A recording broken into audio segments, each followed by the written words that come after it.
আমি প্ৰত্যেককে PAN card প্ৰস্তুত কৰিছো। পেন কাৰ্ড আমাৰ অত্যাৱশ্যকীয় ডকুমেণ্টৰ ভিতৰত এখন। আমাৰ প্ৰয়োজনীয় পৰিচয় পত্ৰসমূহৰ কথা আহিলে পাৰ্মানেণ্ট একাউণ্ট নম্বৰ চমুকৈ পেন কাৰ্ডৰ কথা প্ৰথমে মনলৈ আহে। পেন নম্বৰৰ প্ৰতিটো সংখ্যা বা আখৰৰ নিজা অৰ্থ আছে। জানো আহক 10 অংকৰ এই আলফা নিউমেৰিক নম্বৰৰ বাস্তৱ অৰ্থ কি।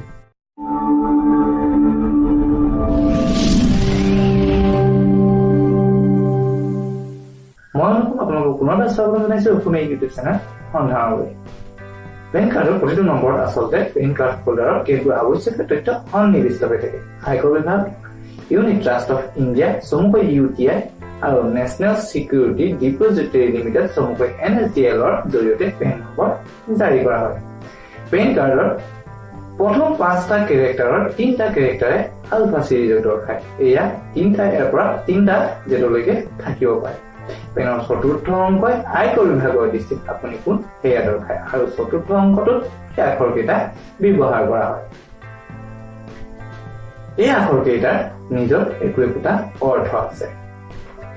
B ব্যৱহাৰ কৰা হয় ব্যক্তি বিশেষৰ কাৰণে, C ব্যৱহাৰ কৰা হয় কোম্পানীৰ কাৰণে,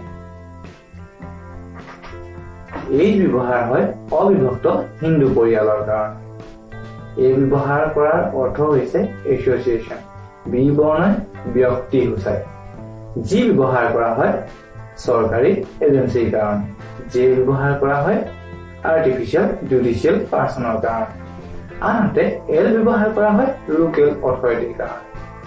এক আখৰ থকাৰ অৰ্থ হ'ল ফাৰ্ম আৰু T ব্যৱহাৰ কৰা হয় ট্ৰাষ্টৰ কাৰণে। পেন কাৰ্ডৰ পঞ্চম আখৰতে আপোনাৰ উপাধি সূচায়।